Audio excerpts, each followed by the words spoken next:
오늘도 우리 사는 이야기 찾아주셔서 감사합니다. 사연자분이 보내주신 이야기 시작해볼게요. 안녕하세요. 저는 나름 성공한 청년 사업가입니다. 저의 성공을 보고 많은 사람들은 제가 있는 집 자식의 금수저일 거라고 생각들을 하시더라고요. 그래서 강연을 하러 가면 저의 불우했던 어린 시절에 대해 항상 이야기하는데요. 오늘은 그 이야기를 해볼까 합니다. 저는 정말 작은 시골 마을에서 태어났어요. 아버지는 일상이 술이었고 술에 취하신 날이면 항상 어머니를 때리셨죠. 그런 아버지를 할머니도 저도 아무도 말릴 수가 없었어요. 그렇게 항상 맞기만 하던 어머니는 아버지의 폭력에 못 이겨 집을 나가셨습니다. 어디로 가셨는지 모르지만 저는 꼭 커서 어머니를 찾겠다는 생각을 했어요. 아버지는 어머니가 집을 나간 이후로 전보다 술을 더 드셨습니다. 그건 뭐 당연한 일이었죠. 그나마 불행 중 다행인 건 할머니나 저에게는 손찌검을 하지 않으셨던 거죠. 그렇게 하루하루를 버티는 느낌으로 살아갔습니다. 그러다가 제가 중학생이 될 즈음에 술 먹고 술주정 할 때마다 죽어버렸으면 좋겠다 생각했던 아버지가 정말 어느 날 아침 눈을 뜨지 않으셨습니다. 사인은 심장마비로 사망했다고 했고요.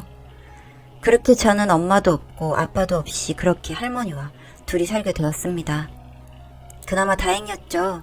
제 곁엔 할머니라도 계셨으니까요.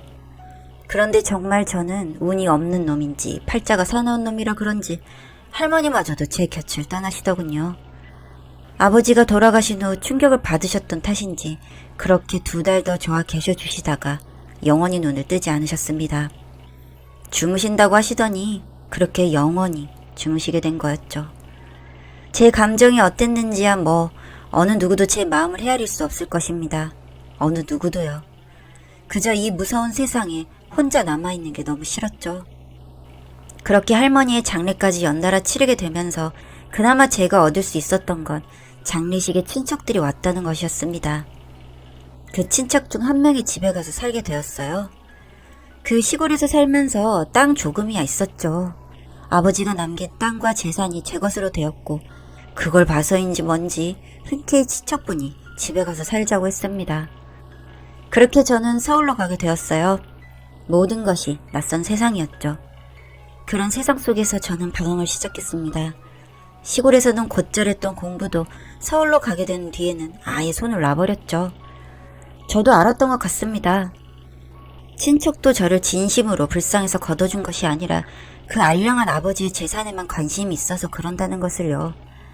그들은 저를 서울로 데리고 오기만 했지 별 관심은 보이지 않았습니다. 그리고 전 고등학생이 되었습니다. 고등학생이 돼도 전 여전히 방황했어요. 중학생 때 전화 가서 조금 친해진 친구들과는 전부 떨어졌고 전 다시 혼자가 됐죠. 그리고 같은 반 한 친구는 저를 시골에서 온 촌뜨기라고 놀리고 괴롭히기 시작했습니다. 이게 그 말로만 듣던 왕따인가 보구나 했습니다. 그렇지만 저는 이미 온갖 방황을 했던 터라 그 자식이 뭐라고 하던 크게 신경 쓰지 않았고 오히려 우스워 보였죠.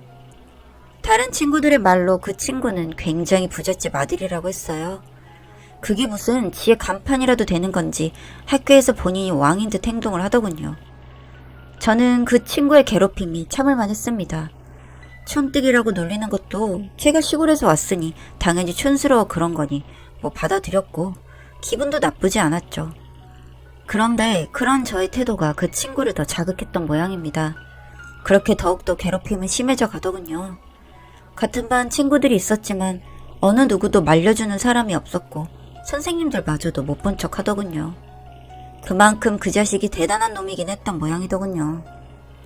그놈의 괴롭힘은 심해지고 저는 그 반대로 점점 더 뜨뜻미지근하니 이제는 제가 아닌 저희 부모님을 욕하기 시작했습니다. 저는 제 욕은 참아도 부모님 욕은 참을 수가 없었어요. 말씀드렸다시피 저에게 부모님이란 제 치부와 같기 때문에 더욱 그럴 수밖에 없었죠. 내 부모를 욕하다니 이런 감정이 아니었습니다. 그래서 하루는 그 친구의 괴롭힘을 참지 못해 그 친구를 미친 듯이 패줬어요. 당연히 전 바로 학생부로 불려갔고 그 친구는 병원에 입원하게 됐습니다. 그리고 소식을 들은 그 친구의 어머니가 학교로 오셨다는 이야기를 들었습니다. 그 집안에서 타는 외제차가 있는데 그게 꽤나 비싼 거여서 다들 알고 있다고 하더군요. 그러면서 제가 괴롭힘을 심하게 당할 때는 모른 척하는 놈들이 저에게 와서 친절히 알려주더군요. 학교에서는 잘못하면 퇴학까지 당할 수 있을 거라고. 이미 전에도 이런 적이 한 번 있었다면서요. 그러니 친구 어머니한테 무릎 꿇고 싹싹 빌라고 팁을 주더군요. 참 웃기다 생각했습니다. 솔직히 나도 무서울 게 없다 생각하면서 살았거든요. 저 같은 놈이 무서운 게 뭐가 있겠습니까? 하지만 억울하긴 하더군요. 그래서 어떤 말에도 대답하지 않고 그냥 그렇게 있었고 교장실로 불러가게 되었습니다. 그 교장실에는 그 친구 어머니가 와 계시더군요. 그런데 그 친구 엄마라는 여자의 얼굴을 보고 저는 너무 놀랐습니다. 저뿐만 아니라 그 아줌마도 절 보며 흠칫 놀라더군요. 그 어릴 때 절 버리고 갔던 그 여자가 그 자리에 앉아있다니 참 우습죠? 분명 내가 저 여자 뱃속에서 나왔는데 지금 이 여자는 다른 아들이 자신의 아들이라며 편을 들기 위해 나와 앉아있다니 말이죠. 하지만 그 여자는 뭐라도 들킬세라 아주 침착하게 대응하더군요. 그런 저희 사이를 교장선생님도 눈치채지는 못하셨습니다. 그러면서 교장선생님이 소개를 하더군요. 이 친구가 같은 반 학생 희준이라고요. 그랬더니 그 여자가 그러더군요. 제 이름을 처음 들어본다는 듯이. 희준이? 네가 희준이구나. 교장선생님, 이 친구와 둘이 이야기하고 싶은데 자리 좀 비켜주시겠어요? 라고 하니 그 교장선생님도 굽신굽신하며 자리를 떠났습니다. 아, 이 여자가 이런 맛에 날 버리고 갔나 보구나 했네요. 교장선생님이 나가고 교장실에는 정적이 계속됐습니다. 그리고 그 정적을 깬 건 저였죠. 우리 버리고 나가더니 새 살림 차리셨나 보네. 얼굴 좋아 보여. 희준아, 어쩔 수가 없었어. 나는 맨날 매 맞고 살던 엄마 불쌍해서 한 번도 원망한 적 없어. 그런데 엄마 잘 살고 있는 거 보니까 화가 나네. 그동안 나는 어떻게 살았는데. 희준아, 엄마가 미안해. 엄마도 많이 힘들었어. 전 엄마도 힘들었다는 말이 믿기지 않았고 그저 화만 냈습니다. 그리고 약해 보이기 싫어서 눈물을 꾹 참았어요. 그래도 엄마라고 반가웠는지 눈물이 나려 하는 제 자신이 너무나 싫더군요. 그런 저를 보고 그 여자도 눈물을 훔치더군요. 그리고 저에게 말했습니다. 정우는 왜 그랬니? 너도 네 아빠 닮아가는 거야? 참, 아빠를 닮아가냐고? 어이가 없더군요. 그 말을 듣고 저는 너무 화가 났습니다. 맞을만 하니까 때리지. 그 새끼가 먼저 나를 촌뜨기라고 놀리고 애비애미 없는 새끼라며 놀렸다고. 그 여자는 제 말을 듣고 아무 말이 없더군요. 그리고 한참 후 정우 아빠한테는 내가 잘 얘기할게. 대신 앞으로 이런 일 또 만들면 안 돼. 그리고 오늘 엄마 만난 건 아무한테도 말하지 말고 정우한테도 말하지 마. 그냥 엄마 죽었다 생각하고 살아. 그리고 그 자리에서 일어나서 교장실을 나갔습니다. 교장실 밖에서 교장선생님에게 한 번만 봐주기로 했다고 말하는 말소리가 들렸고 저는 그제서야 눈물이 흘렀습니다. 교장실에서 저는 그렇게 엉엉 울었죠. 그 여자와 이야기를 마친 교장선생님은 교장실로 들어왔고 저에게 이번에 운이 좋았다고 대신 한 번만 더 이런 일이 있으면 퇴학 조치될 거라고 하셨고 그만 집에 가보라고 하더군요. 저는 그날 이후 삶의 목표가 없어져 버렸어요.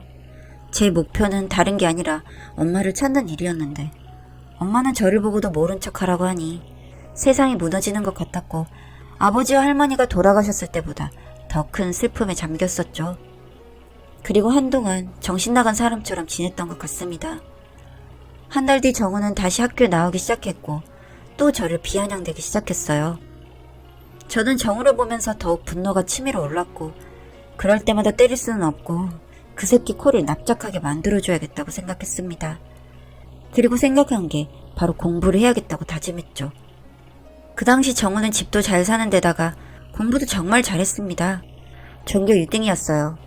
뭐 부잣집에서 이것저것 다 시켜주고 또 그만큼 열심히 해서인지 잘하더군요. 저는 제가 그놈을 이길 수 있는 건 공부밖에는 없겠다는 생각을 했습니다. 하지만 공부에 손을 놓은 지 오래됐기 때문에 남들보다 더 열심히 해야지 진도를 따라잡을 수 있었고 저는 미친듯이 공부를 시작했어요. 그리고 당장 정우를 따라잡을 수 있는 성적이 나오진 않았지만 제 성적은 서서히 오르기 시작했습니다. 정말 누가 뭐라고 하던 밥 먹고 공부만 하는 생활을 이어나갔고, 그 결과 고2 중간고사 때 저는 드디어 전교 1등이 되었고 정우를 이기게 됐죠. 반면에 정우는 나쁜 친구들과 어울려 다니면서 점점 성적이 떨어지고 있었고요. 그 이후로도 저는 전교 1등을 항상 유지했고 고3 졸업 때까지 정우에게 다시 1등 자리를 뺏기지 않았어요. 학교 생활을 하면서 점점 정우의 괴롭힘도 줄어들었습니다.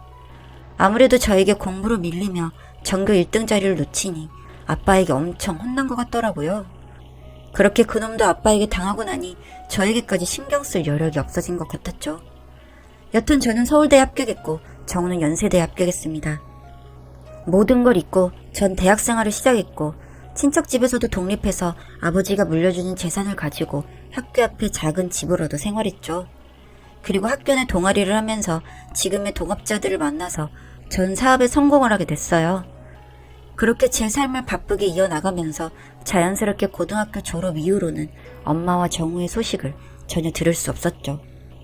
제가 사업에 성공하면서 어린 나이에 사업에 성공한 저에게 관심이 쏠렸고 저는 여기저기 불려다니며 대단한 것은 아니었지만 작은 인터뷰도 하게 되고 학생들에게 강연을 하기도 했습니다. 그렇게 정신없이 제 삶은 바쁘게 흘러가고 있었어요. 그리고 한 지구대학교 강연을 하러 갔다가 그곳에서 엄마라는 여자를 다시 마주치게 되었습니다. 우습게도 그 대학교에서 학생 신분으로 수업을 듣는 게 아닌 청소일을 하고 계시더군요. 고등학생 때의 화려한 모습은 온데간데 없고 알아보기도 힘들 정도로 마른 모습이었죠. 저는 그냥 지나칠까 했지만 이게 그럴 일이 아니라는 생각이 들더군요. 제가 잘 나가는 모습을 보여주고 싶었습니다. 그렇게 버리고 간 아들, 그러면서 다른 아들은 애지중지 키우고 사는 당신이란 여자 없이도 나는 이렇게 성공했다고 보여주고 싶었죠. 그래서 말을 걸었습니다. 잘 지내셨어요? 엄마는 저를 보고 놀란 눈치였습니다. 그리고 제 모습을 위아래로 훑으셨죠. 아니, 집안이 망했어요? 몇 년 전 모습이랑은 너무 다르시네? 전 비아냥거렸어요. 엄마는 정우 아빠랑 정우 대학 가고 헤어졌어 라고 하더군요. 그러면서 궁금하지도 않는데 저에게 이야기를 시작하는 겁니다. 정우가 점점 성적이 떨어지고 계속 저한테 전교 1등 자리를 뺏기자 정우 아빠는 화가 났고 결국 서울대 진학에 실패하자 집에서 놀면서 애들 케어 하나 잘 못한다고 정우 아빠에게 쫓겨났다고 하더군요. 그래서 한마디 해주었습니다. 고작 아들 대학교 간판에 버림받다니 별거 아니었나봐. 당신도 그 집안에서. 그렇게 비웃음이나 던지고 가려는데 저를 붙잡더군요. 돈을 좀 달라고요. 집도 없어서 함께 일하는 청소 아주머니 집에서 얹혀 살고 있다면서요. 그러면서 아버지의 유산이 그래도 꽤 되지 않았냐면서 본인도 그걸 받을 권리가 있다면서요.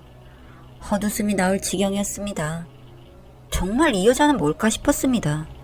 그렇게 맞고 사는 모습을 보면서 그렇게도 내 엄마가 안타깝고 불쌍했는데 뭐가 이 여자를 이렇게 만들었을까 생각이 들더군요. 그래서 그냥 그때 버리고 갔으면 깔끔하게 떨어져요. 이미 부잣집에서 좋은 거 먹고 좋은 거 입으면서 배떼지 따숩게 살았으면 됐지. 이미 버린 자식과 남편 재산에 왜 관심을 보여 추잡스럽게? 하고 와버렸습니다. 그랬더니 저보고 그러더군요. 아빠 닮아서 독한 놈이라고요. 잘 아시면서 뭐하러 씨알도 안 먹히는 소리를 하고 욕을 들으시는 건지. 초라해진 행색에 잠시나마 제가 안타깝다는 마음이 들 뻔했는데 그 여자는 저에게 그럴 틈도 주지 않더군요. 그렇게 엄마와 짧은 재회가 끝나고 1년 뒤 다시 그 대학교로 강연을 간 적이 있었습니다. 저는 혹시나 엄마를 또 마주치게 될까봐 내심 걱정을 했죠. 다시 보고 싶지 않은 마음과 함께 보면 어떤 말을 퍼부어 줄까. 그런데 그렇게 퍼붓고 나면 저도 한동안은 마음이 좋지 않아 아예 보고 싶지 않았거든요. 하지만 엄마는 없더군요. 다른 청소 아주머니만 계시길래 엄마에 대해 물어보았고 그 아주머니가 충격적인 이야기를 저에게 해주셨습니다. 그 아줌마가 1년 전쯤인가 자기 친아들을 만났다고 이야기를 했는데 그 이후로부터 좀 사람이 이상해지더니 결국엔 스스로 세상을 버렸다고요. 저는 놀랍기도 했지만 마지막까지도 왜 그리 무책임한 선택을 했는지 화가 나더군요. 그 이후로 저도 사람인지라 약간의 죄책감을 가지고 살고 있습니다만 그럴 때마다 그 죄책감을 씻어내기 위해 더 열심히 일하고 열심히 살고 있습니다.